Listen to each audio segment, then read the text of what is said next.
समूचे देश भर में अंतर्राष्ट्रीय योग दिवस के तहत हर जगह पर सिर्फ योग और उन सब के बीच, चाहे वो कैबिनेट मिनिस्टर हो, खुद प्राइम मिनिस्टर जब योग में शामिल हुए तो तमाम कैबिनेट मिनिस्टर, हर जगह के मुख्यमंत्री, बीजेपी शासित राज्यों के खासतौर से ये हर जगह योग करते हुए लोग आपको लगातार नजर आ रहे हैं और तमाम हाई प्रोफाइल लोग भी योग करने के लिए उतरे और उन सब के साथ ही देश भर में तकरीबन 40,000 लोगों ने सामूहिक तौर पर एक वक्त में योग किया, जो अपने आप में एक रिकॉर्ड है। और इसके ज़रिए दुनिया भर के 191 देशों में भी योग, अलग अलग जगह पर देख रहे हैं जो आप शिमला, लखनऊ, जहाँ पर जिन जिन की मौजूदगी थी, जिन नेताओं की मौजूदगी थी, वो सभी आपको नज़र आ रहा है। सभी अपनी अपनी कॉन्स्टिट्यूंसी में एक लिहाज से आप कह सकते हैं। हाँ, जिनकी अपनी कॉन्स्टिट्यूंसी नहीं है उनके लिए अलग, खासतौर से स्मृति ईरानी शिमला में पहुँच गई, हैदराबाद में जेपी नड्डा साहब पहुँचे, वेंकैया नायडू चले गए थे चेन्नई, रविशंकर प्रसाद आप देख रहे हैं, मेनका गांधी पीलीभीत में मौजूद, मुंबई में पीयूष गोयल मौजूद।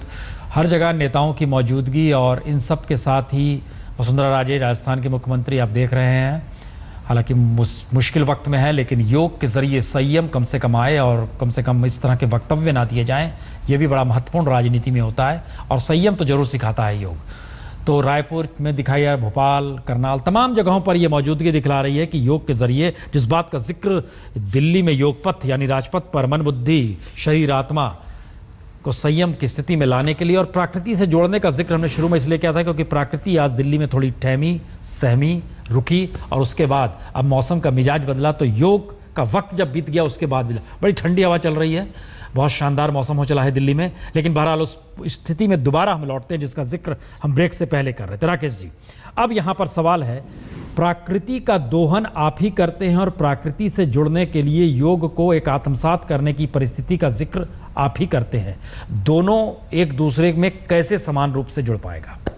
देखिए, मुझे लगता है कि आपने जो सवाल उठाया और आरंभ में कहा था कि प्रकृति के साथ रहने से प्रकृति साथ देती है, तो मुझे लग रहा है कि जो आप दोहन की बात कर रहे हैं, शोषण ना हो, दोहन हो। प्रकृति हमें दोहन की अनुमति देता है। जब हम शोषण करने लगते हैं तो सभ्यता असभ्यता में परिणति होती है और विनाश के लिए जाती है। एक बात जो मैं आज कहना चाहूँगा, जब राष्ट्र की आवाज़ होती है तो राजनीतिक आवाज़ नहीं बननी चाहिए। आज जब लाल बहादुर शास्त्री ने जय जवान जय किसान कहा तो भारतीय जनसंघ के लोगों ने उस नारे को अपना लिया था। आज जब नरेंद्र मोदी देश के प्रधानमंत्री के रूप में कहे, तब तो लाल बहादुर शास्त्री भारत के लिए कहा था, सिर्फ भारत तक सीमित था, ये अंतर्राष्ट्रीय रूप में अपना लिया। तब सोनिया जी, राहुल जी और प्रियंका जी विदेश यात्रा पर चली गई, सीताराम येचुरी दिखे नहीं, कांग्रेस के मुख्यमंत्री दिखे नहीं। विश्व के समुदाय को आप क्या संदेश देना चाह रहे हैं? यह कांग्रेस के प्रति एक बड़ा सवाल है। योग पर मुकेश नायक ने जी बहुत अच्छी बातें कही, लेकिन उस बात में जो बगुला भगत की बात कह दी, यह अशोभनीय है। वही दिग्विजय सिंह जी की टिप्पणी भी अशोभनीय है आज के दिन में। मुकेश नायक जी, जो बात राकेश जी ने उठाई, हम उसमें एक चीज और जोड़ दे जरा सा। आज की तारीख में प्राइम मिनिस्टर मोदी जिस दिशा में ले जा रहे हैं देश को विकास के मद्देनजर, हमको तुरंत चूंकि जहन में आ गया, नेहरू भी उस दिशा में जा रहे थे विकास को लेकर, और उनके जहन में जो था, लोहिया उनका विरोध किया करते थे कि आपको समझ में नहीं आता है कि यहाँ पे रहट काम करते हैं, यहाँ पे खेत किसान है, आपको छोटे छोटे बांध नहीं बनाने चाहिए, आपको बड़े बांध चाहिए, बड़ी इंडस्ट्री चाहिए, बड़ा डेवलपमेंट चाहिए, सब कुछ बड़ा चाहिए, जबकि छोटे छोटे स्तर पर देश को जोड़ा जा सकता है। क्या आप इस योग दिवस के मौके पर लग रहा है कि भारत अपने उस सांस्कृतिक विरासत से जुड़ने की कोशिश कर रहा है, या आपको लग रहा है जी नहीं, सिर्फ ये एक एसेंस है, प्रोपेगेंडा है? ये तो सिर्फ प्रोपेगेंडा है। अपनी सांस्कृतिक विरासत से तो रग रग से भारत जुड़ा हुआ है। योग है, संस्कृति है, परंपरा है, पूजा पद्धति है, समावेशी समाज है, उदारता, सहिष्णुता, प्रेम, दया, करुणा इस देश की रग रग बचा बसा है। उससे वो खाने की भारत के लोगों को जरूरत नहीं है। अभी सिन्हा साहब और त्रिवेदी मुझसे कह रहे थे कि हम लोगों ने सूर्य नमस्कार का विरोध किया।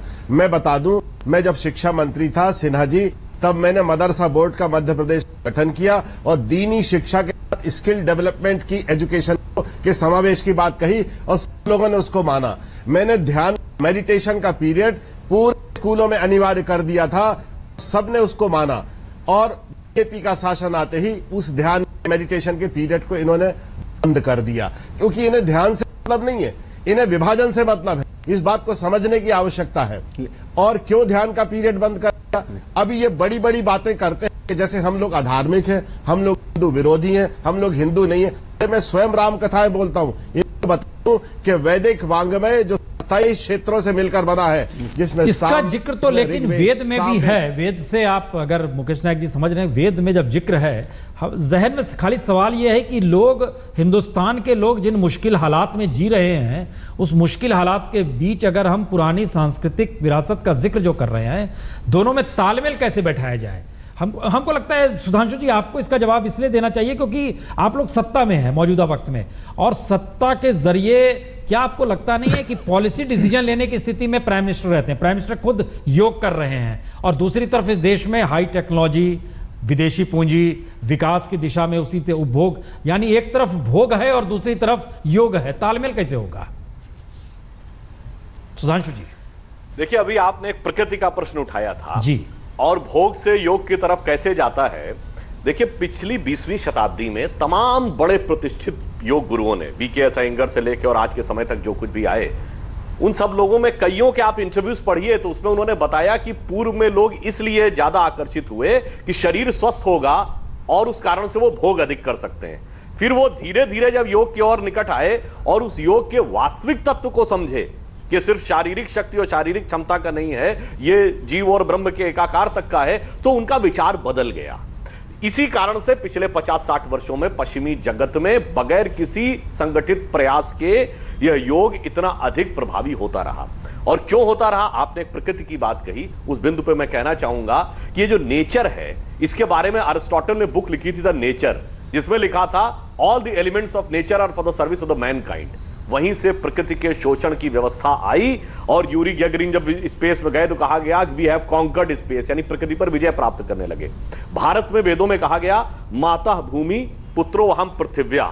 जब हमने पृथ्वी को माता मान लिया, जब हमने प्रकृति को माता मान लिया, तो जो राकेश सिन्हा जी कह रहे थे, माता से पोषण लिया जाता है, शोषण नहीं किया जाता है। शोषण का कॉन्सेप्ट ही नहीं सुधांशु जी, सुधांशु जी के साथ जीव। आप उदाहरण दे रहे हो, देखिए एडमिनिस्ट्रेटिव भी उदाहरण दे रहा हूं। सुधांशु जी, आप अध्यात्म के शब्दों में ना जाएं। हिंदुस्तान के भीतर सबसे बेहतरीन मार्केट के लिहाज से आज हॉस्पिटल्स हो गए हैं।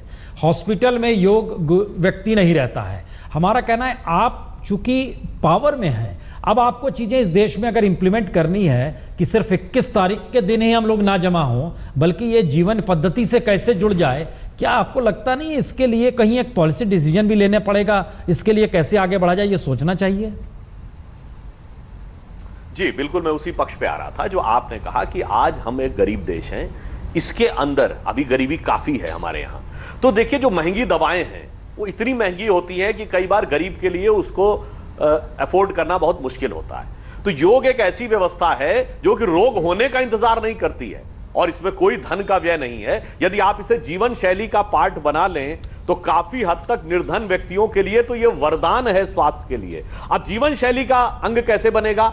जब सरकार इसे एक जन आंदोलन के रूप में बनाएगी, जो मोदी जी ने या करने का प्रयास किया कि जन जन के मन में एक जागृति आए, वह स्वयं प्रेरणा से प्रेरित होकर योग को अपनी जीवन शैली का अंग बनाए, तो स्वास्थ्य लाभ भी होगा और इस देश को चिकित्सा सुविधाओं पर गरीब व्यक्ति को होने वाले बड़े खर्च से बचने का एक रास्ता भी मिलेगा अधिकांश रोगों में। मैं सारे रोगों नहीं कर, अधिकांश रोगों। जी राकेश जी सहमति है? मैं एक बात इसमें जोड़ना चाहता हूं और मैं आपसे इसमें बहुत सहमत हूं कि शिक्षा और स्वास्थ्य को कम से कम बाजारवाद से नहीं जोड़ना चाहिए और सरकार को इसमें एक करेक्टिव मेजर्स लेना ही होगा। नहीं लेगी तो हम योग को तभी हम शिक्षा और स्वास्थ्य से जोड़ पाएंगे जब ये बाजारवाद से मुक्त होगा, नहीं तो योग भी बाजारवाद का शिकार हो जाएगा। हम खाली एक आंकड़ा दे दिया आपने, अच्छा चूंकि जिक्र कर दिया, भारत में एजुकेशन को लेकर सरकारों का जितना बजट है जो स्टेट गवर्नमेंट और सेंट्रल गवर्नमेंट का है और स्वास्थ्य सेवा को लेकर जितना बजट है, वो एवरेज रेशियो जो आता है वो स्वास्थ्य में 1:19 का आता है, 19 गुना ज़्यादा है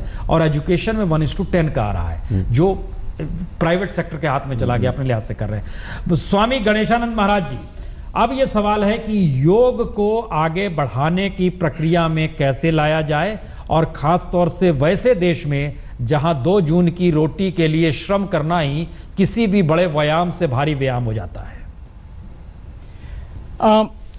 मैं अपने विषय को पीछे छोड़ गया था और मैं उसको दोबारा से शुरू करना चाहता हूं। जी, मैं आपको कहना चाहता हूं कि देखिए, सबसे पहले ये आज का एक ऐतिहासिक दिन है और ऐतिहासिक क्षण है। हम सभी भारतवासियों के लिए एक गर्व का विषय है और गर्व का दिन है। एक ऐसा प्रधानमंत्री हमारे देश को मिला है जिसने, अरे आप प्रधानमंत्री पे बार बार आ जा रहे हैं, हम आपके विचार जरा जानना चाहते हैं, चूंकि आप योग गुरु हैं, तो मैसेज एक योग गुरु की तरफ भी दिया जाए। मैं वहां पे आ रहा हूं। देखिए प्रसून जी, क्या है, मैं हूं गांव का एक इंसान और मैं एकदम रूरल एरिया में रहने वाला इंसान हूं, बिहार का रहने वाला इंसान हूं और रूरल में रहता हूं। आज के दिन में मैं वहां जाता हूं अपने गांव में, तो गांव के जो किसान हैं उनको वो डायबिटीज से ग्रसित हो गए हैं, जबकि किसान इतना खेती बाड़ी कर रहा है फिर भी बावजूद उसको शुगर की बीमारी हो गई है जी। और मैं आपको बतलाना चाहता हूं, योग ही एक ऐसा माध्यम है जिससे आप शुगर का इलाज कर सकते हैं। ये संभव है ये शुगर का इलाज करना। देखिए हमारे देश में सिर्फ बीमारी, और सबसे पहले प्रायोरिटी हमारी क्या होनी चाहिए? प्रायोरिटी हमारी होनी चाहिए सबसे पहले वो स्वास्थ्य की होनी चाहिए, हेल्थ की प्रायोरिटी। हम कहते हैं डेवलपमेंट करना चाहिए, अरे शरीर हमारा स्वस्थ नहीं रहेगा, हम शारीरिक और मानसिक रूप से स्वस्थ नहीं रहेंगे तो हम डेवलपमेंट कहां से करेंगे? सही बात है। तो फर्स्ट प्रायोरिटी हमारी हेल्थ होनी चाहिए और इसको ठीक करने में, इसको स्वस्थ करने में योग सबसे बड़ा अहम रोल निभाता है और इसके सामने कहीं कोई भी थेरेपी, कोई थेरेपी काम दूसरी नहीं करती है। मुकेश नायक जी, आपको लगता नहीं है कि राजनीतिक सहमति होनी चाहिए योग को लेकर कम से कम? देखिए, निरोगी काया के लिए, विचारों की स्थिरता के लिए और सब प्रकार से व्यक्ति को स्थिर बनाने के लिए योग बिल्कुल रामबाण है। हम लोग बिना योग के हमारी दिनचर्या शुरू नहीं होती। मैं जब मंत्री था, दिग्विजय सिंह जी से मिलने जाता था तो वो आप ही 1 घंटे रोज योग करते हैं, पहले करते थे, 30 साल से योग करते हैं। कांग्रेस के नेता योग करते हैं, अपनी परंपरा से जुड़े हैं और हम जानते हैं। पुण्य प्रसून जी, योग में सबसे महत्वपूर्ण बात जो है वो है प्राणवायु की स्थिरता। देखिए, विचारों की स्थिरता से सांस प्रभाव पड़ता है, इसलिए काम के समय, क्रोध के समय, भय के समय अलग अलग चित्त वृत्तियों में प्राणवायु यानी सांस अलग अलग गति से चलने लगती है। इसलिए निरोग काया के लिए, चित्त वृत्तियों के निरोध के और प्राणवायु के रिदम के लिए योग बहुत अच्छा है। और योग किसी दल का नहीं, किसी जाति का नहीं, किसी वर्ग का नहीं, किसी क्षेत्र का नहीं, योग पूरे विश्व मानव समाज के लिए है और सबको इसको करना चाहिए। क्या ये मील का पत्थर, सुधांशु जी आखिरी जवाब चाहेंगे, ये एक आने वाले वक्त में मील का पत्थर साबित होगा? 21 तारीख 21 जून कह रहे हैं कि दिग्विजय सिंह जी भी योगा कर रहे हैं, लेकिन इससे पहले जहां तक मैं जानता हूं, जहां तक मुझे मालूम है, ज्ञात है, पंडित जी भी योग करते थे, इंदिरा जी भी योग करती थी, जितने भी योग करते, तो आपने पहले इस विषय को क्यों नहीं उठाया और इस विषय को आपने पहले क्यों नहीं इस विश्व पटल पर लाया? इस बात का मुझे टीस है, इस बात का मुझे दुख है। स्वामी गणेशानंद जी महाराज जी, हमें याद आ रहा है, धीरेन्द्र ब्रह्मचारी, आपने अच्छा जिक्र कर दिया, हमें याद दिला दिया। दूरदर्शन पे कृषि, धीरेन्द्र ब्रह्मचारी जी ने दूरदर्शन के ऊपर कार्यक्रम किया था। जी, वही हमें याद आ रहा था। कृषि दर्शन से ठीक पहले उनका एक प्रोग्राम आता था जिसमें वो योग करते हुए नजर आते थे। लेकिन हम अब आखिरी कमेंट पे आ गए हैं। सुधांशु जी, क्या ये परिस्थिति ऐसी तो नहीं हो जाएगी, क्योंकि अगले बरस 21 जून जो है मंगलवार को पड़ेगा, सोमवार को नौकरी करनी है और मंगलवार को नौकरी करनी है, आज तो रविवार को पड़ गया, अगली बार भी लोग इस योग पथ पे आ पाएंगे? नहीं, मेरा ये मानना है कि ये जो योग को जीवन शैली बनाने का सूत्रपात हुआ है, यह आगे जाकर भारतीयों के जीवन शैली का अंग बनेगा और आगे जाकर विश्व में भी एक नया स्वरूप दिखाई पड़ेगा। जो आपने अभी राजपथ और योग पथ की बात कही, तो मैं एक बात कहूंगा कि देखिए, भारत का जो वैश्विक प्रभाव दिख रहा है अंतर्राष्ट्रीय योग दिवस में, ये किसी राज सत्ता के कारण नहीं दिख रहा है, क्योंकि हमने दबाव प्रभाव नहीं बनाया है अपनी फौज भेजकर।